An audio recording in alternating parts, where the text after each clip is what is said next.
Olá pessoal, muito bom dia a todos aqui presentes na sala virtual para o nosso encontro síncrono de dinâmica. Vamos hoje falar, dar continuidade ao que foi postado ontem, né? Que é a dinâmica do corpo rígido. Né? O que é isso? Então lá no vídeo a gente falou que muitas peças da mecânica podem ser consideradas corpo rígido, uma vez que a deformação que ela sofre ao desenvolver o movimento ainda não é interessante para nós agora no estudo, né? Ele está mais preocupado com as grandes acelerações mais macro, né? Do ponto de vista do movimento mesmo e não da deformação. Então é corpo rígido. O corpo rígido a gente pode analisar a rotação e em termos de movimento a gente também definiu ontem os tipos de movimento, né? O de translação e de rotação. Conhecendo isso, a gente consegue analisar os mecanismos, né? Existem muitos mecanismos nas máquinas em que a gente precisa conhecer a velocidade e a aceleração que esses mecanismos desempenham. Então, no nosso dia a dia, a gente tem bastante mecanismos fazendo a transmissão de movimento, principalmente na transformação do movimento. O movimento que é retilíneo transformado no movimento de rotação, ou um movimento de rotação transformado no movimento retilíneo, né? Ontem a gente também mostrou no vídeo aquele exemplo da biela e manivela dos motores a combustão. O que está acontecendo ali? Uma transformação do movimento linear para um movimento de rotação, né? E assim existem outras situações. Por exemplo, na abertura de um portão de correr automático, existe a transformação do movimento de rotação que vem lá do motor elétrico, transformado para um movimento retilíneo, que é o caso do portão, né? Vai transladar para abrir e fechar o portão.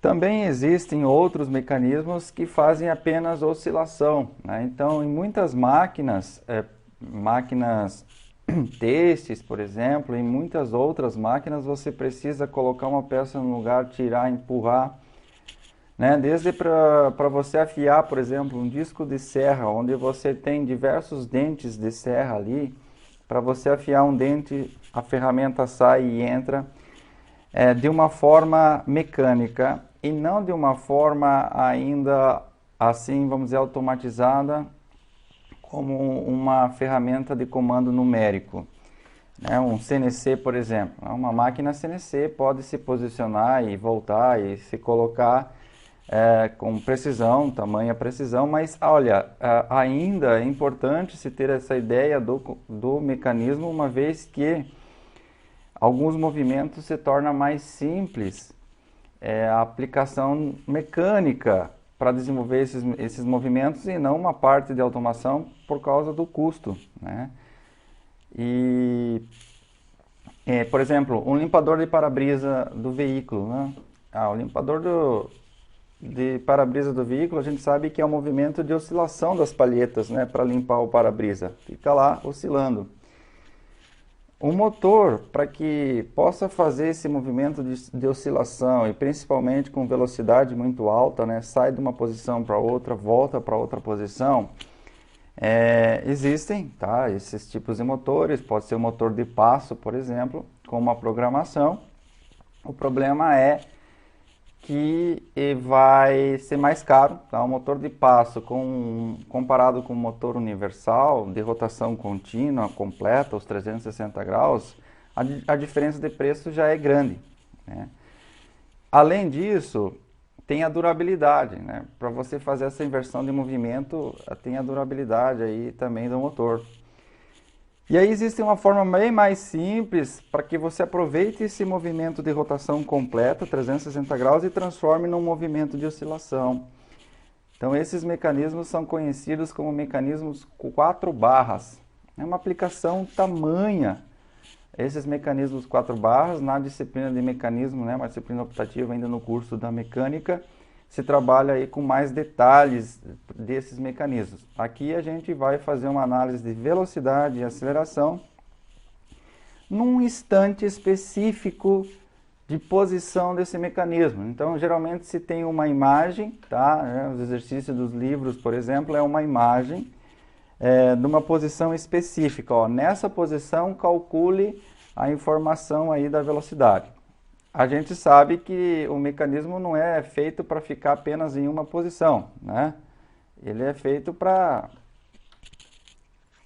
desenvolver todo o movimento.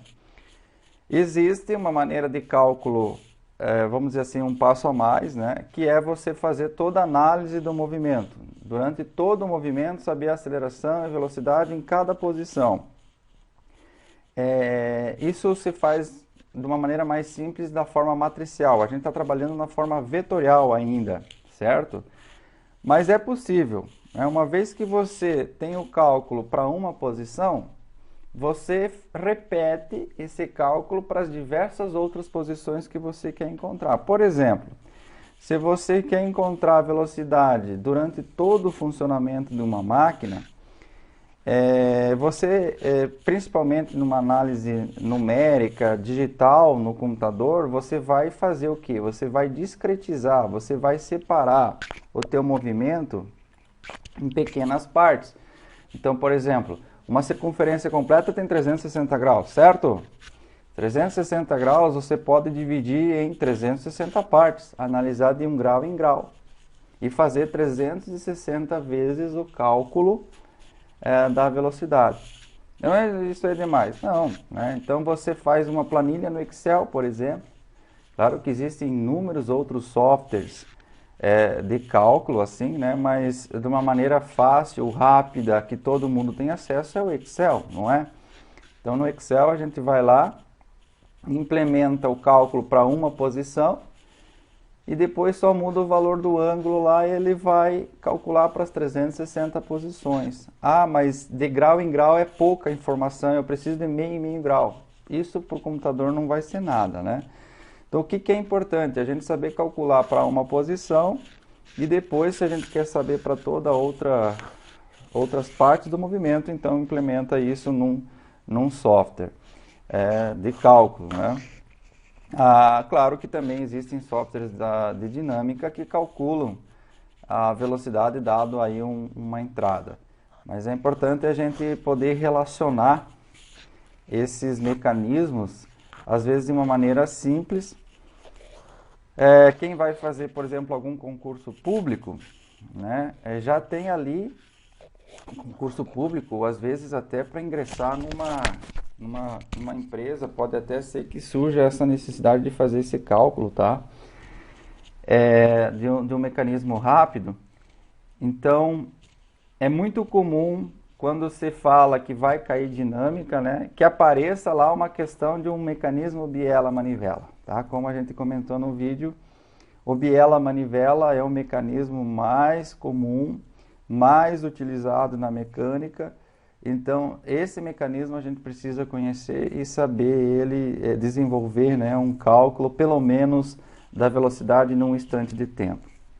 As coisas vão se aprimorando, né, lá na frente, onde a gente pode ter um movimento não mais com raio constante, tá? A gente está trabalhando com raio constante. Quem já acompanhou a aula de ontem lá, que está no vídeo, já viu que se a gente está trabalhando com as coordenadas normal e tangencial nesse instante, por conta de que o raio, né, a peça, ela é constante, ela sempre tem a mesma dimensão, mas existem mecanismos em que as dimensões elas se alteram, né? Tem um cursor, uma peça que desliza em relação à outra, mudando a distância, né, de um ponto que gira em relação a outro, e isso implica aí em a gente aprimorar o nosso cálculo depois. Então é o seguinte, pessoal, vamos lá ver essa parte de cálculo de velocidade e aceleração em mecanismo, né, principalmente no mecanismo biela-manivela. que é uma transformação, na verdade, do mecanismo 4 barras. Então, o mecanismo 4 barras, a gente vai entender isso lá vendo a imagem, e depois o mecanismo biela-manivela. Então, vamos lá. Vamos fazer o seguinte. Vamos tentar aqui apresentar para vocês uma parte aqui do nosso conteúdo.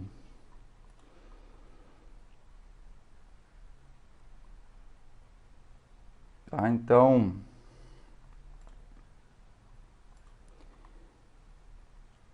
nós temos aplicação muito grande de um sistema chamado biela-manivela.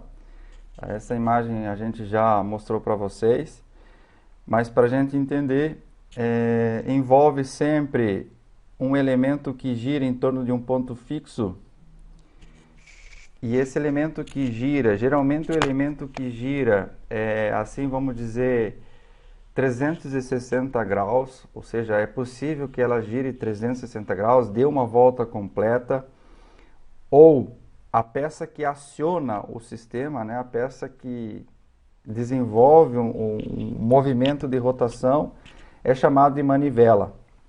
Então, no caso aqui, a manivela para nós, ela é esse elemento aqui que liga o ponto B com o C, né? Embora a roda aqui ela é bem maior, mas que está ligado no mecanismo é esse elemento B e C.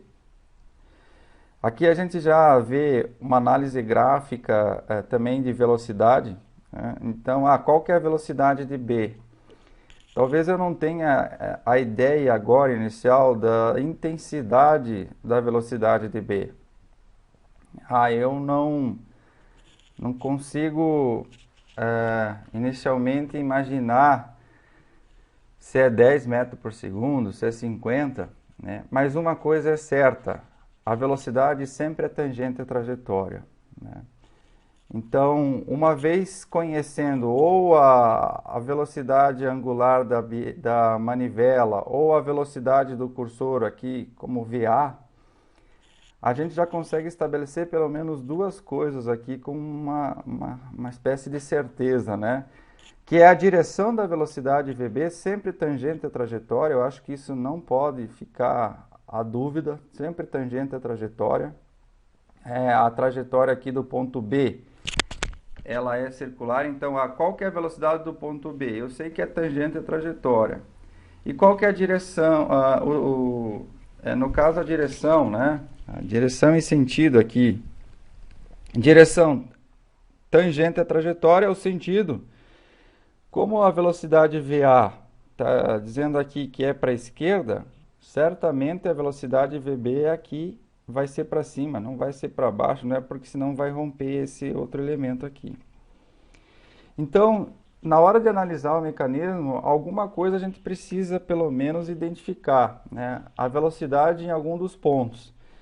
Então, ou a velocidade que tem num ponto que desenvolve uma circunferência, ou no caso aqui do cursor, né? Esse cursor aqui, o ponto A, a gente sabe que ele vai desenvolver uma velocidade de translação ao longo dessa restrição aqui. Então, ela é horizontal. Então, eu já sei a direção. Isso é legal, porque na hora de fazer o cálculo, eu vou ter equações, mas eu vou ter equações limitadas. Eu não vou ter um monte de número de equações para me resolver todas as incógnitas que surgem, porque cada valor de velocidade, vamos supor, se eu quero calcular a velocidade, eu preciso calcular a sua intensidade, direção e sentido. São três coisas. Então, eu teria que ter um monte de equações para resolver o meu problema. Mas, conhecendo pelo menos a direção, às vezes o sentido da velocidade, vai ser muito fácil resolver o problema. Então, nós temos que fazer uma análise física do problema para pelo menos determinar o sentido e a direção de algumas velocidades. Então, aqui a gente sabe que nesse instante a velocidade é sempre tangente à trajetória e aqui a velocidade do ponto A é sempre horizontal. Qual que é o sentido? Bem, O sentido, às vezes a gente determina um sentido, o sentido é sentido positivo, né? O sentido positivo. Resolve todo o cálculo e se lá no final dá um valor negativo, quer dizer que aquele sentido positivo que você adotou no início do teu cálculo é o contrário. Tá? Então, se a gente não tem certeza de qual é o sentido, a gente adota um sentido, faz todo o cálculo, adota um sentido positivo, né, pela regra da mão direita, faz todo o cálculo e lá no final, se dá negativo é porque é o contrário, só vai lá e inverte. Por exemplo, é esse caso aqui da biela. Né? Então, quem acompanhou o vídeo ontem sabe que a biela desenvolve um movimento complexo, que é o movimento de translação mais rotação. Então, essa biela aqui.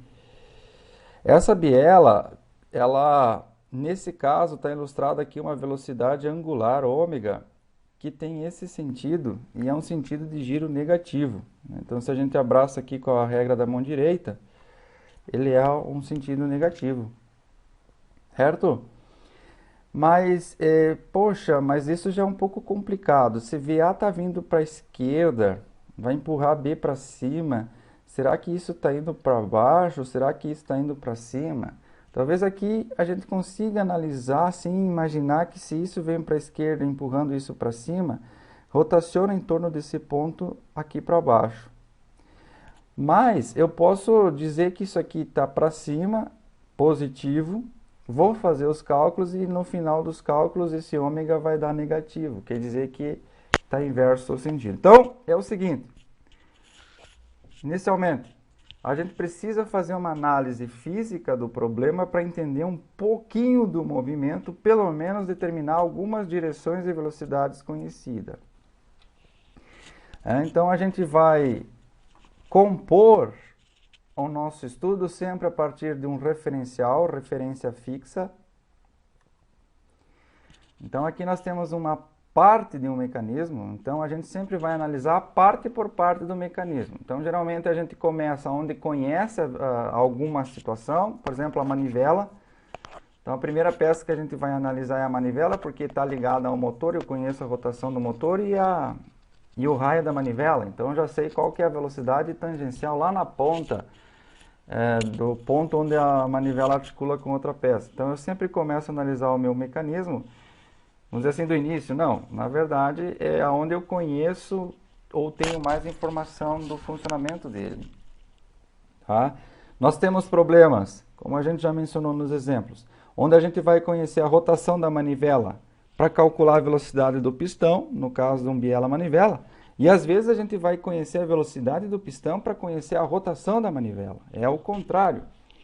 No caso do motor a combustão é isso. Eu mais ou menos conheço a velocidade com que vai ser expandido o pistão, uma vez que eu conheço algumas propriedades de expansão dos gases e temperatura, enfim. Pela combustão, eu vou saber qual que é a velocidade média do pistão. Com a velocidade média do pistão, eu consigo calcular qual que é a rotação que vai ter lá meu virabrequim e calcular o sistema de transmissão para o meu veículo. Né? É um cálculo ao contrário. Um compressor de ar já não. O compressor de ar eu quero saber qual que é a velocidade com que ele vai comprimir o ar. Bom, num compressor de ar eu tenho um motor que vai estar ligado a uma polia. Essa polia vai girar uma biela que vai girar uma manivela que vai empurrar uma biela e o pistão comprimindo o ar dentro de um compressor de ar. Então já é um movimento ao contrário, né? Sai de um movimento de rotação para um movimento de translação. No caso de um movimento lá do motor a combustão, a biela manivela no motor a combustão vai sair de um movimento de translação para transformar para um movimento de rotação. Isso é só uma questão de inverter aí a análise do cálculo. Então aqui a gente tem uma peça só de um mecanismo, onde esse mecanismo ele pode ser que ele está vinculado, né? Ele está articulado no ponto B e A. O ponto B ele tem um posicionamento RB, o ponto A tem um posicionamento RA. E existe aqui um raio, né, ligando o A com o B, já que a nossa referência foi colocado aqui no ponto A. Então, a gente trabalha sempre com referenciais móveis, né? Uma vez tendo um referencial fixo, a gente vai colocando em cada parte do mecanismo, né, em cada extremidade do mecanismo, em cada ponto do mecanismo, onde a gente conhece a velocidade daquele mecanismo, a gente vai utilizando sistemas de referência móveis. Então veja que é x e y, a gente está usando um sistema de referência móvel aqui, x' e y'. Nós vamos, se esse mecanismo continuar muito lá para frente, a gente pode estar criando outras referências, x duas linhas, x três linhas. São as referências móveis que, a princípio, essa referência x e y, ela tem a mesma orientação do que o inercial. A gente pode trabalhar com esse sistema rotacionado e depois fazer uma transformação aí de coordenadas. Mas ele está apenas em translação. A gente definiu ontem a questão da translação, né? Ele não muda a sua orientação. Uma vez definida a orientação x horizontal, vai ficar sempre horizontal. Mas esse sistema de referência ele está preso aqui no ponto A e ele vai andar junto com o ponto A sempre. Certo? E em translação sem mudar a sua orientação, x horizontal, y vertical nesse caso. E aí do ponto A vai sair um vetor apontando para B. Então a origem de A é aqui, né, do vetor aqui no ponto A. Por isso que a gente determina R, B em A.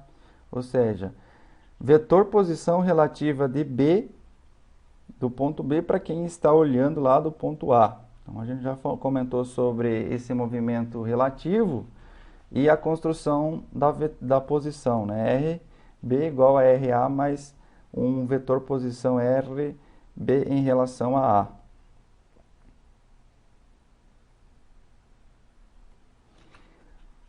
Então, uma vez tendo um movimento relativo acontecendo numa estrutura, numa peça, essa peça ela pode apresentar um movimento plano geral, um movimento que contém tanto rotação quanto translação. E aí a gente faz uma somatória do que está acontecendo nessa peça. Primeiro analisa a translação e depois a rotação. O que define a translação? Olha, ontem a gente definiu translação como sendo um movimento, né, que é uma mudança de posição em relação ao referencial. Mas uma outra coisa importante que define a translação é que a velocidade em todos os pontos da peça é a mesma. Pegaram isso? Anotaram esse negócio? Que um corpo vai estar em translação quando a velocidade em todos os pontos dessa peça é o mesmo valor. Então vamos lá, né? Eu quero analisar só a translação que acontece nessa peça. Eu conheço a velocidade de A, né? E VB aqui tem uma outra velocidade, uma vez que essa peça está rotacionando em torno de A, mas eu conheço a velocidade do ponto A. Veja que ontem a gente falou sobre a rotação de um ponto fixo, agora já não é um ponto fixo, ele se move com velocidade VA. Então, por isso que eu vou analisar esse sistema com translação mais rotação. Então, se eu quero analisar apenas a translação desse corpo, a velocidade do ponto B tem que ser igual à velocidade do ponto A, né? Porque ela está em translação. E aí eu somo mais a rotação que essa peça está tendo em relação ao ponto A. Certo? Então, inicialmente eu somo a translação, considerando VA e VA também em B, é a mesma velocidade, e mais a rotação em torno do quê? Em torno do ponto A, é onde eu tenho o meu referencial móvel e existe uma rotação então em torno do ponto A. Por isso que para mim chegar na velocidade do ponto B, da mesma forma, para mim conhecer a posição do ponto B, eu poderia ir pelo caminho, né, de RA mais esse vetor de RB em relação a A. Se eu quero conhecer a velocidade do ponto B, eu faço a derivada desse vetor aqui. Né? Velocidade é derivada do vetor. Então, a derivada do vetor RB vai ser VB, RA vai ser VA e RB em A vai ser VBA. Então, pela derivada, matematicamente, a gente sabe que resulta nessa equação. Mas, fisicamente, essa equação aqui representa isso aqui que está ilustrado aqui em cima, que é análise do movimento complexo, ou seja, aquele movimento de uma peça que apresenta tanto translação como rotação, que é o caso das bielas, de modo geral, né? Eu vou analisar primeiro a translação e depois mais a rotação. E a rotação, ela acontece em torno de um ponto que eu adoto como referência, e essa rotação, então, vai resultar numa velocidade aqui na extremidade do vetor B, que é uma velocidade relativa. Então, esse termo aqui, V, velocidade relativa de B em relação a A, como que eu calculo ela? A partir da ideia da rotação desse elemento em torno do ponto A. E como é que eu calculo uma velocidade de um elemento que rotaciona em torno de um ponto? A gente definiu ontem que é de forma escalar ômega vezes o raio, né? Então, ômega vezes o raio, que raio? O raio entre B e A. E qual que é essa velocidade angular? A velocidade angular da barra AB aqui. Então, agora a gente sabe calcular a velocidade relativa. Então, esse termo de velocidade relativa de um ponto em relação ao outro de uma peça que está em rotação é calculado de forma escalar pela velocidade angular vezes o raio ou o produto vetorial, né? Se for vetor, ômega vetor, produto vetorial com o vetor posição RB em relação a A. Então, aqui a gente vê como que faz a somatória dos vetores de velocidade, né? A velocidade VB estava para lá. No caso, também é a resultante da somatória de VA mais a velocidade relativa que B tem em relação a A. Lembrando que a velocidade relativa de B em relação a A calcula com esse termo aqui, velocidade angular produto com RB em A. Então, aqui nós temos um exemplo, certo? Bem interessante para o cálculo da rotação da nossa manivela a partir do exemplo aí do biela manivela de um pistão de um motor a combustão, né? Então, vamos tentar calcular aí a rotação que tem esse virabrequim, ou a manivela, ou eixo AB, né? Qual a rotação que ele tem, conhecida a velocidade com que o pistão está nessa posição, tá? Porque essa velocidade ela varia. E nessa posição, nesse instante da imagem, quando a biela aqui, AB, está a 30 graus, né?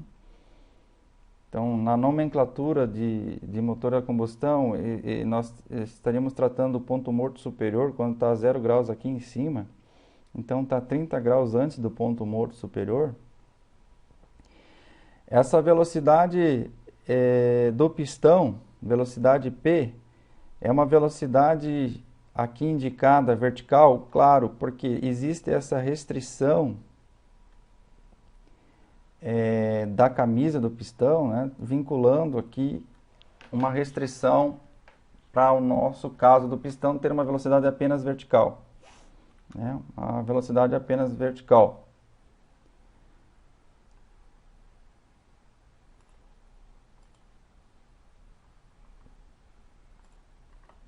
Vamos lá então, novamente.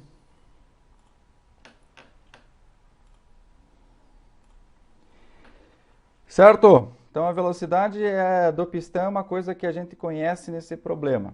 As dimensões é importante a gente conhecer. Se a gente não conhece as dimensões, a gente faz o quê? Vai lá e mede. Vai lá e mede a peça. Projeta, dimensiona. Ah, faltou a dimensão. Olha, se tu tem uma, tenta encontrar outra por proporção, por escala, né? Vai à procura dessa dimensão. A peça tem dimensão, então dá para se ter essa ideia da dimensão. Ah, o cara me pediu para mim fazer o cálculo aqui, mas não me deu o comprimento da manivela. Então eu vou determinar qual que é o melhor comprimento da manivela para o cara, né? Estão entendendo? Mas é importante aqui a gente conhecer pelo menos um dado de entrada, que é ou a velocidade do pistão, ou no caso, a velocidade da manivela, dependendo da situação. Tem as dimensões aqui do pistão. A biela tem 5 polegadas de comprimento. A manivela AB tem um comprimento de 1,45 polegadas e a manivela está posicionada a 30 graus. Bem, a gente vai precisar, tá? A gente sempre precisa dessas coisas, né? Mas a gente precisa fechar um triângulo aqui, que está ilustrado aqui do lado, que a gente vai precisar encontrar o ângulo que está a nossa biela. Então, geralmente, as informações é que tem um ângulo da manivela, tem lá a informação da direção da velocidade, mas não tem a posição que está a biela nesse instante. Então, esse ângulo a gente pode calcular. Então, é uma das coisas que a gente tem que calcular pela relação trigonométrica. Então, aqui ilustrando, a gente conhece o comprimento AB, a gente conhece o comprimento do B até o P. Quer saber qual que é esse ângulo θ. Então, se eu conhecer o cateto aqui embaixo, e pela hipotenusa que seria o BP, que é 5 polegadas, eu consigo encontrar esse ângulo. Então, esse cateto aqui é o AB, seno desse ângulo 30 graus, vai me dar esse cateto. Então, AB é 1,45, seno de 30, dividido pela hipotenusa, que seria as 5 polegadas, que é o comprimento da biela, eu tenho um ângulo θ de 81,66. Então, isso é tranquilo, isso a gente já sabe fazer. É um ângulo que a gente vai precisar sempre, o ângulo da manivela e o ângulo da biela. E aí, é só calcular. É só calcular, pessoal. Olha só, vamos com calma, né? Veja que aqui foi feito um esboço desse pistão, uma vez que já se conhece a velocidade de P, que ela é uma velocidade vertical, mas tentou se esboçar aqui também a velocidade de B. Qual que é a velocidade de B? Bom, a velocidade do ponto B, eu sei que ela vai ser tangente à trajetória, né? Então, eu já posso meio que desenhar esse vetor B aqui na tangente da trajetória AB. Aqui a B forma um círculo. A B aqui forma um círculo. Então, eu já posso desenhar aqui o meu vetor velocidade. E o vetor velocidade, para no caso que o pistão está subindo, seria, né, tangente à trajetória seria nessa direção, mas para o pistão subir, como está indicado aqui a velocidade de P, ela tem que ser para lá a velocidade, né? Então, essa aqui é a velocidade VB. Tudo bem. A gente não quer fazer muito análise, né? Mas pelo menos a gente sabe que a velocidade de P ela é vertical, isso é importante. Então, vamos lá. A velocidade de P é 300 polegadas por segundo. Só que eu já escrevo ela com a informação de um vetor. A gente está trabalhando com vetor.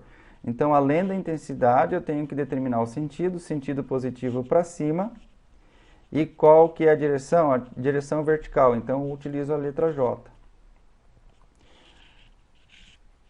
E aí, eu vou calcular a velocidade do ponto B pelo produto vetorial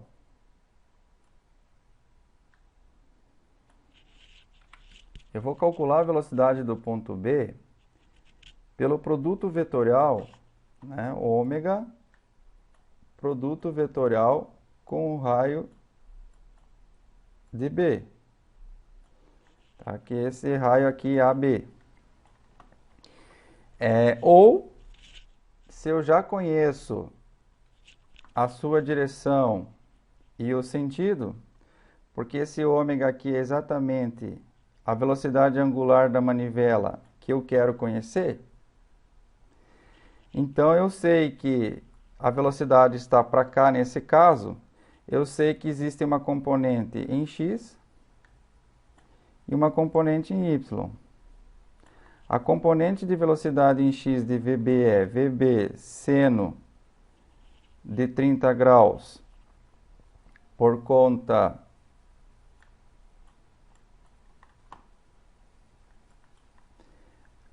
da direção horizontal e nós temos aqui o VB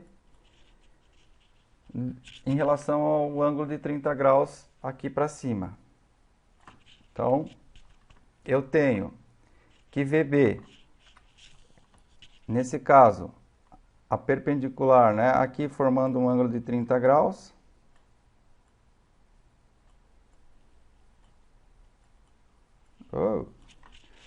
Portanto, a velocidade VB aqui, em I, VBI, é a própria velocidade VB, cosseno do ângulo 30 graus, só que negativa.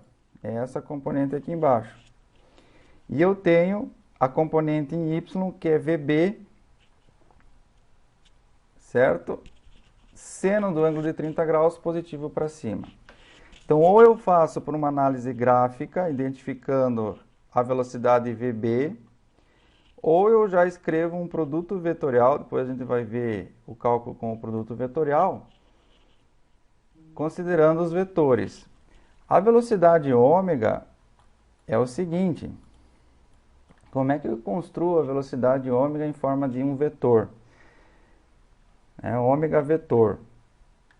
Olha, ômega vetor pode ser dado pelo seguinte: a velocidade angular que a gente está trabalhando no plano, ela sempre acontece num eixo vertical ao plano, ou seja, na direção K.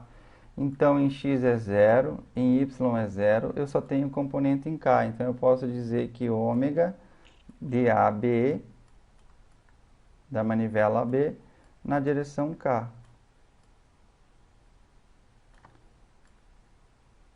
Então, essa é uma forma de escrever um vetor em coluna, né?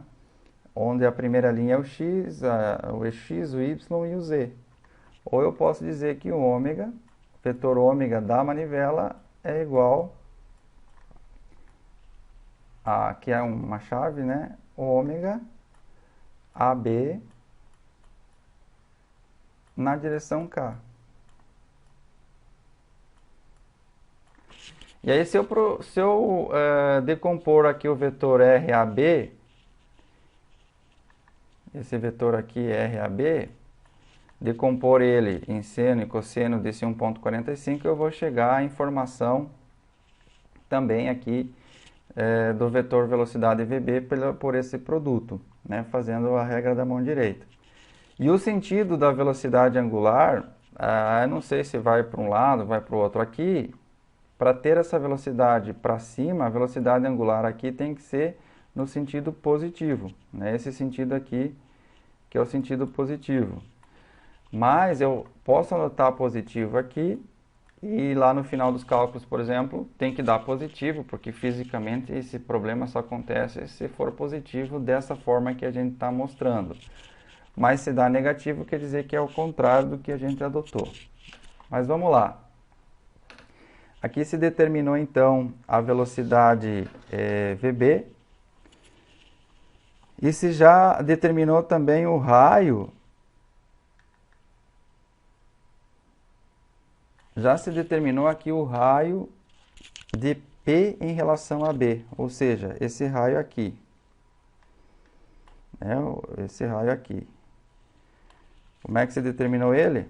A gente sabe que é 5 na direção X, né? Vai para o lado. Vai para o lado aqui, né? Essa componente aqui embaixo. Então, é 5 cosseno do ângulo θ para a esquerda é negativo. E 5 seno desse ângulo na direção J. Tá aqui.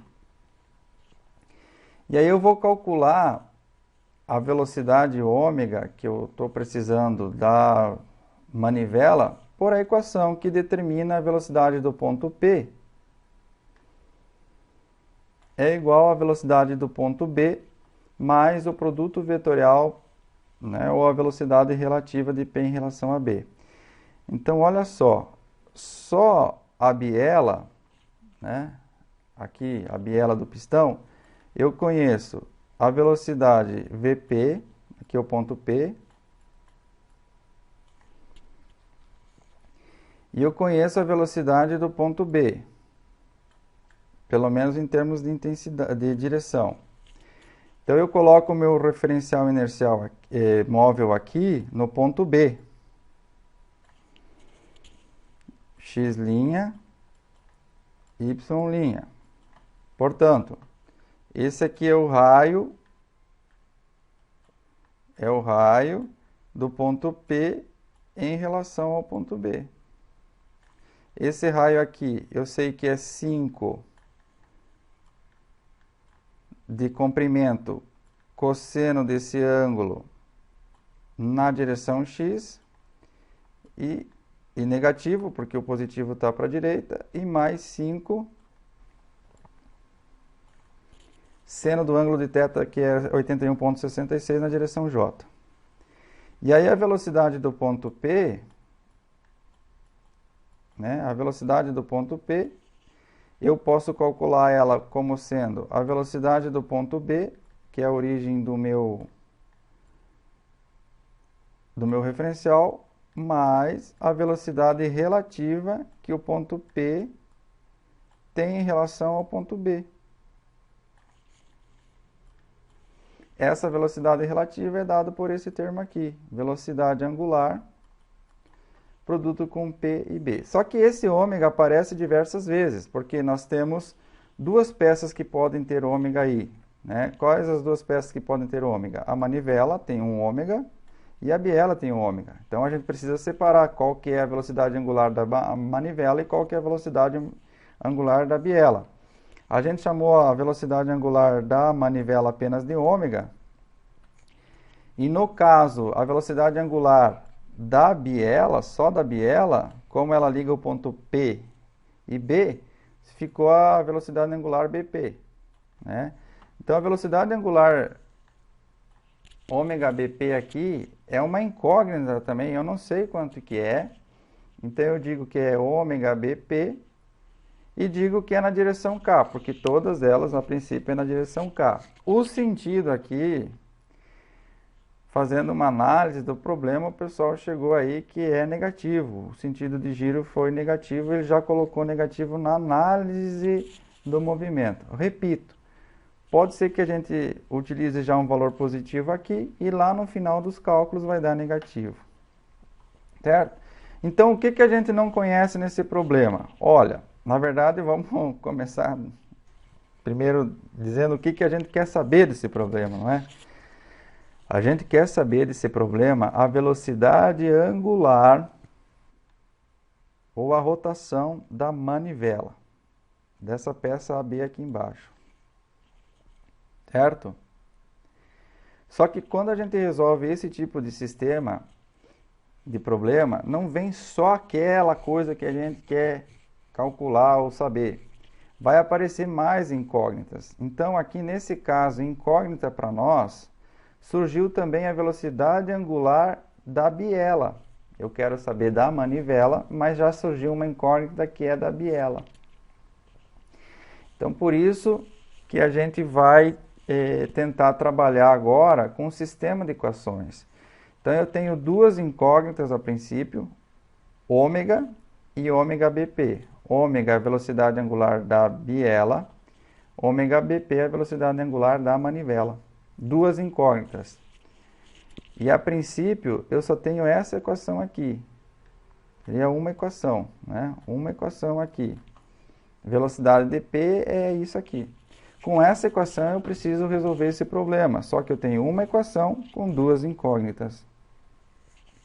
Como essa equação é uma equação vetorial, eu posso separar essa equação vetorial nas suas componentes x, y e z. No caso, no plano, eu só preciso do x e do y. E eu separando em x e y, eu vou conseguir resolver o meu problema, porque eu vou ter duas equações, uma para x e uma para y, com as duas incógnitas. Então, é assim que resolve o sistema. Eu não consigo resolver só para ômega. Vai sempre ter uma incógnita a mais no meu problema, e eu vou sempre separar as equações aqui em x e y.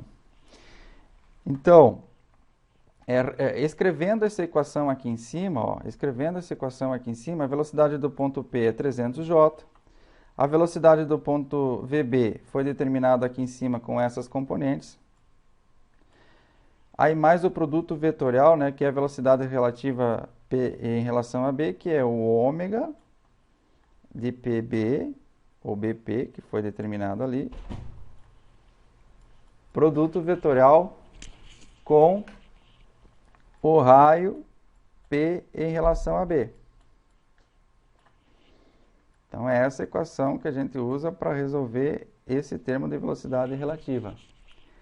Então, está aqui o ômega BP na direção K. Já utilizou o valor negativo nesse problema. Produto vetorial com o raio PB, que foi determinado aqui em cima. Resolvendo esse produto, chegou-se à conclusão do seguinte, que dá isso mais isso.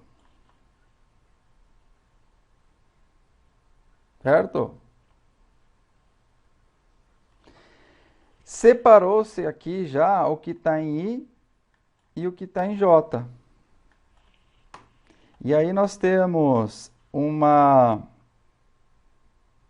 situação agora que a incógnita é VB e ômega BP. São as duas incógnitas, mas eu vou separar agora em duas equações. Uma só com os termos que contém I e outra só com os termos que contém J. Então,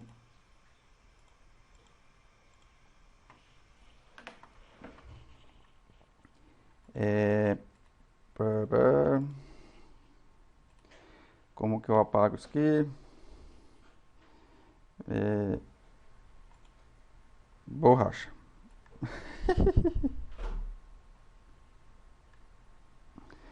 Apagando, apagando, apagando, apagando, apagando, apagando. Pegar a caneta de novo. Certo? Então, separou-se aqui as equações, só as equações que tem I e só as equações que tem J. Velocidade de P na direção I é zero, porque só tem uma componente em J. Velocidade VB, cosseno de 30 graus está aqui, 5 seno de 81, ômega BP. Essa aqui é a equação em I e essa aqui é a equação em J. Então, tem 300J, esse termo em I e esse termo em J. Tem duas equações, duas equações, aqui igual a zero fica mais fácil isolar o ômega P ou o VB. Isolando as equações e resolvendo, nós vamos encontrar aqui o seguinte, que a velocidade angular, já que a gente determinou o sentido negativo, se a gente tivesse determinado o sentido positivo aqui daria negativo, mas a velocidade angular ômega BP é 83,77 radianos por segundo e a velocidade VB 478,53 polegadas por segundo. Veja, encontramos a velocidade VB, mas na verdade a gente quer a velocidade angular da manivela. Porque a gente sabe que a velocidade VB é calculada, né, pela relação entre o raio da manivela e a velocidade da manivela. É exatamente a velocidade da manivela que eu quero encontrar. Portanto, eu conheço o raio AB, conheço a velocidade VB, eu posso calcular a velocidade da manivela, que vai ser esse valor aqui, 330 radianos por segundo, é a velocidade angular da nossa manivela. Então, a solução desse tipo de problema na forma vetorial é eu escrever a equação a partir de um referencial, a equação da velocidade, e tentar encontrar cada termo, né? Lembrando que VB, a velocidade de um ponto, eu posso calcular pela velocidade angular produto vetorial com o raio. Então, sempre substituindo essas equações, escrevendo na forma vetorial nas componentes I e J, depois separa as componentes em duas equações, né? A equação que tem termos em I e J separa só com uma equação que tem I, a outra equação só que tem J, e resolve o sistema de equação. Então, a gente sempre vai cair nessa questão, tá, pessoal? Um sistema de equação. Não tem como eu resolver a velocidade de um ponto, chegar a uma equação única, com uma única incógnita e resolver ela. Dessa forma, eu vou sempre chegar a duas incógnitas com duas equações e eu vou ter que resolver um sistema de equação. Certo? Então, vamos aqui para um outro exemplo. Foi um exemplo de um concurso para engenheiro mecânico da Petrobras. O mecanismo biela-manivela da figura opera com o mecanismo de retorno rápido. Olha, nessa fase, né, nessa imagem mostrada, qual que é a velocidade do cursor? Então, fazendo uma análise aqui desse problema, a gente sabe o seguinte, que esse cursor aqui, ele tem uma velocidade, a princípio, né, pela rotação da manivela aqui,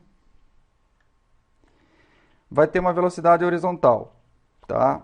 Agora o sentido positivo para a direita, mas vamos supor que eu errei esse negócio, vai lá no final vai dar negativo. Mas eu sei que a velocidade é essa direção. Então eu posso dizer que a velocidade do cursor, ela só tem componente em i, né? Porque é só na direção i. A velocidade VB está aqui, ó, tangente, nesse caso, mas bem específico nesse caso, a velocidade VB, porque aqui é um ângulo de 90 graus, né? Como a velocidade é tangente à trajetória, a trajetória de B aqui é uma circunferência aqui em torno de A, né? Essa peça vai girar em torno de A aqui, então vai fazer o B uma circunferência. Nesse ponto, a velocidade VB está em cima da biela, porque a biela está formando 90 graus com o braço aqui, mas é nesse instante. Então, mudou um pouquinho, a velocidade já vai sair de cima da biela. Então, não é que a velocidade é sempre em cima da biela, não tem nada a ver isso. A velocidade é sempre tangente à trajetória. Com essas informações, aqui eu já consigo resolver ou por trigonometria ou pela questão que a gente levantou aí da forma vetorial, né? Então, a gente redesenha aqui o nosso sistema, né? Em que a gente tem a velocidade do ponto C aqui, horizontal, a velocidade do ponto B está aqui, e a gente pode estar fazendo por uma regra de trigonometria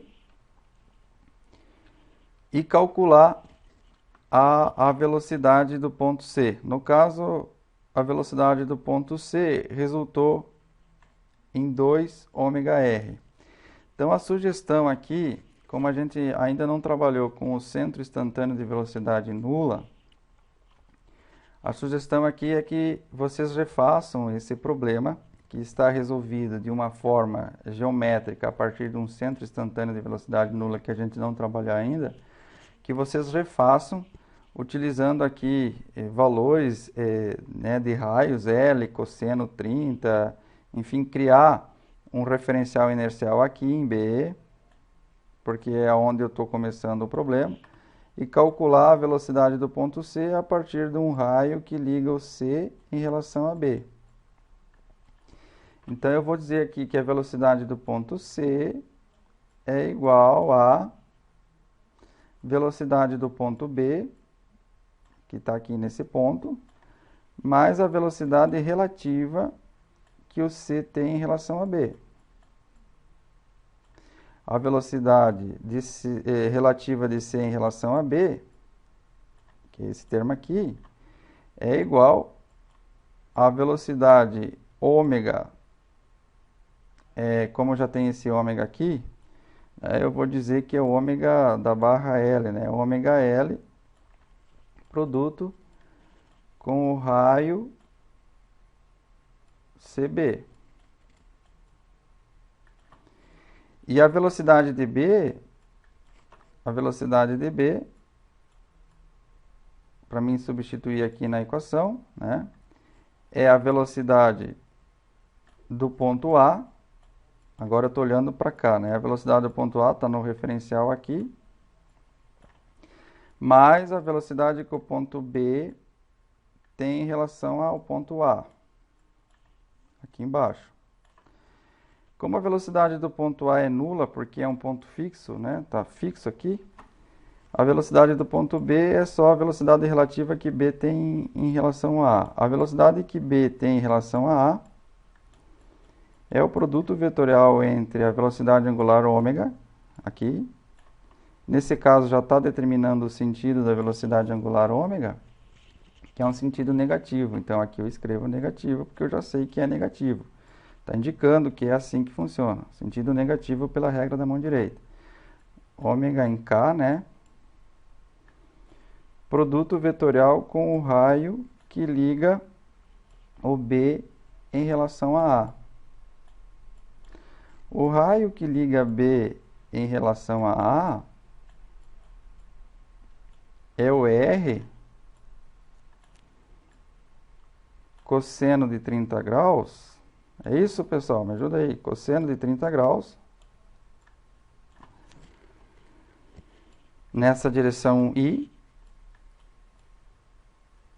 Mais R seno de 30 graus na direção J. Assim dá para completar também o raio RCB, porque eu conheço esse ângulo. Lembrando que ele parte sempre da origem aqui para baixo, então ele vai ter uma componente negativa em J. E aí desenvolve o cálculo dessa forma vetorial para conferir com a resposta.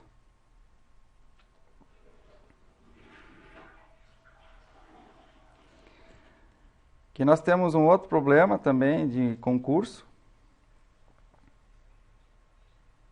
A figura mostra um mecanismo biela-manivela-pistão. O comprimento da manivela é R e o ângulo entre a biela e a manivela é 90 graus. Se a velocidade angular da manivela, aqui o concurso está ajudando nós, está identificando as peças, né? Está dizendo que a manivela é essa, que a biela é essa, que o pistão é esse, né? Olha só que facilzinho, né? Mas é uma coisa que a gente precisa saber já nos mecanismos, o que é manivela, o que é biela. Vamos supor que no concurso não traz essa informação, né? Olha só, já está dizendo. Então, se a velocidade angular da manivela é ômega, e está aqui expresso ômega, esse sentido é um sentido negativo para ômega, né? A velocidade do pistão será, eu sei que a velocidade do pistão está para cá, né?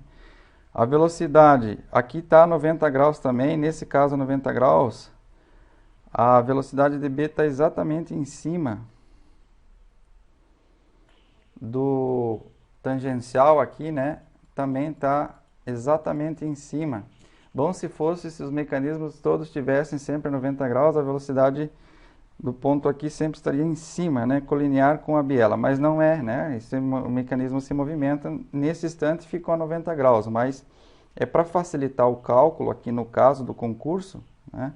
Os concursos eles não complicam muito em cálculo, é mais uma questão de analisar. Então a velocidade do ponto C é a velocidade que o ponto B tem e mais a velocidade relativa que o C tem em relação ao B, uma vez se eu colocar aqui o meu referencial.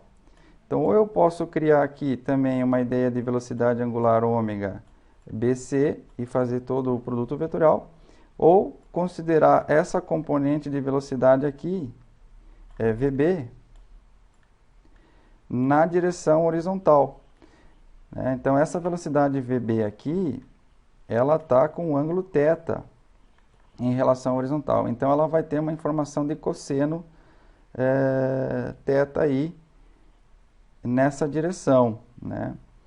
E VB, a gente sabe que VB pode ser calculado de forma escalar ou vetorial entre o ômega e o raio da manivela.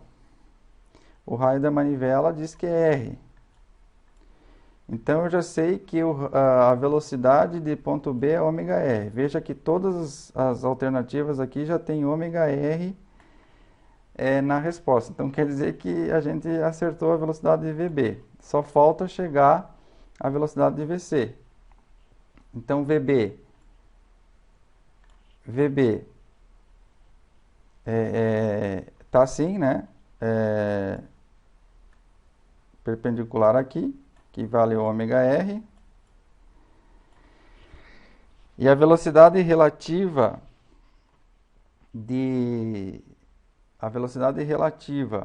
né, de C em relação a B é uma velocidade que tem que resultar aqui. Aqui é a velocidade VC. Precisa resultar aqui, então, nesse termo. Nesse caso, a velocidade relativa V de C em relação a B é essa velocidade aqui, né? Essa velocidade aqui. Então, a velocidade VC, aqui vai ser 90 graus, vai ser dado por ômega R, que é a hipotenusa, VC aqui é a hipotenusa desse cateto, né? Então, a velocidade aqui é cateto, a resposta ômega R dividido pelo cosseno de θ. Letra D. Então, aqui a gente também resolve de forma geométrica o problema, considerando um centro instantâneo, mas a gente não abordou ainda esse conceito. Também resolveu aqui de forma vetorial. Então, para vocês conferirem e resolverem as equações, se for o caso, com o sistema de equação para chegar nessas respostas. Olha só uma pergunta bem simples, olha, que a gente já comentou em sala de aula, uma pergunta bem simples aqui do concurso. Engenheiro de equipamento júnior da Petrobras. Olha só, bem simples, tranquila para responder. Se a velocidade é ômega produto vetorial com raio. A equação básica para o cálculo da velocidade. Onde os vetores de velocidade angular e de raio são perpendiculares. Ótimo, certinho. O vetor resultante da operação ômega produto vetorial com ômega R é o quê? Olha, a gente trabalhou exatamente isso ontem na aula, no vídeo. Esse termo de velocidade angular produto com a própria velocidade angular vezes o R é o termo da componente de aceleração normal. Então, quando eu me lembrar que esse termo eu calculo a componente de aceleração normal, eu sei que a aceleração normal ela é sempre colinear ao raio, né? Indicando o centro da trajetória. Então, aqui eu posso ter a velocidade, aqui eu tenho um vetor ômega, que é perpendicular, e aqui é o termo de aceleração normal. Está perguntando o que é esse termo? É perpendicular aos vetores ômega e raio? Não é perpendicular ao raio, porque ele é colinear ao raio.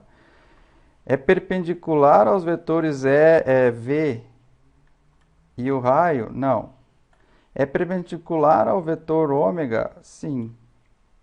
É perpendicular ao vetor ômega. Também é perpendicular ao vetor ômega, né? É paralelo ao vetor R ou paralelo ao vetor V? Ele é paralelo ao vetor R e perpendicular ao vetor ômega. Ele teria duas respostas. Aqui, no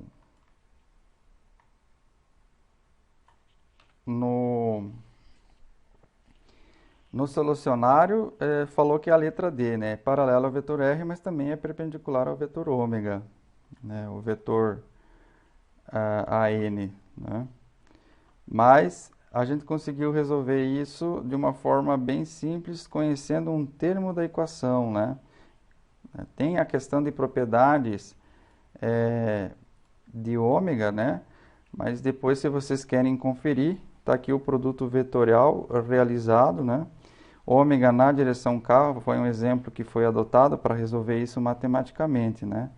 Para provar que aquele termo de ômega, produto vetorial com ômega raio, é um termo paralelo ao raio ou é um termo de aceleração normal, né? Então, feito esse produto vetorial inicialmente, K com J deu menos I ômega R.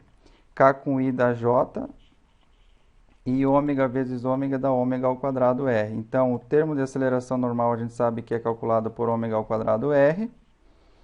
É negativo, uma convenção do raio positivo saindo do centro para a superfície.